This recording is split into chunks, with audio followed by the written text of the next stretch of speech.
Body types. Let me explain. I've been working out for more than 6 years, so if you're unsure of what body type you are, or don't even know what a body type even is, I've been there. So let me make it simple for you. So to start, what is a body type anyway? Basically, there are 3 body types that someone can be born with: Ectomorph, Endomorph, and Mesomorph. These are all just fancy words for how fast or slow your metabolism is. Metabolism is a fancy word for saying how many calories your body uses in a day to live. So this begs the question, what body type are you? If you struggle to gain weight, don't have much of an appetite, and your nickname growing up was Twig, you're probably an Ectomorph. If you struggle to lose weight, are always hungry, and find yourself gaining 10 pounds from a single Skittle, you're probably an Endomorph. And lastly, if you have an average appetite, can gain or lose weight whenever you want, and grew up being pretty athletic, you're probably a Mesomorph. All this information is great and all, but how does it affect you? Well, your body type will greatly impact every single aspect of your fitness journey. The main reason for this goes back to the first chapter of this video. Metabolism. Metabolism is the key factor that separates the Andrew Eubanks from the Eddie Halls of this world.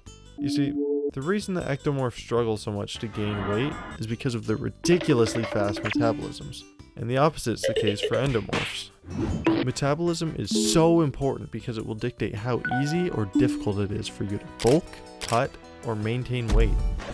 Not only that, but it will massively impact your energy throughout the day depending on how much you ate and what body type you are. Generally, endomorphs will see quicker gains in the gym than any other body type. This is because their slow metabolism and excess fat gives their body more sources to fuel itself with, thus creating more power, quicker recovery, and ultimately, this typically results in becoming a strongman or a mass monster. You're basically the Hulk. Ectomorphs, on the other hand, will have a much harder time eating enough food to sustainably fuel their bodies to their full potential. Because of this, you'll likely see much slower progress in the gym. However, since your body burns calories so quickly, you'll be much leaner. So while you may not be a literal tank on legs, you'll naturally look aesthetic pretty much year-round. As for you Mesomorphs, you can pretty much do whatever you want. Just focus on eating more food than your body burns in a day to gain weight, and less food than your body burns in a day to lose weight. It's not that complicated. No matter your body type, please, please, please push yourself. Train to failure. Work hard. So is that it? Are you confined to being lean but small, or strong but chubby your whole life? Purely based on a predetermined element of your biology? Are you predestined to be a twig your whole life?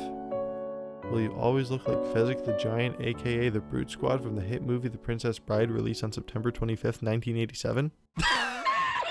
Well, while you can't completely change body types, there's actually quite a bit you can do to alter your metabolism. But that's a topic for another day. Regardless of your body type, your newbie gains will only take you so far. So, if you're looking to keep progress going in the gym long term, or even speed it up significantly, I have a video going in depth on that exact topic. And don't worry, it's simple.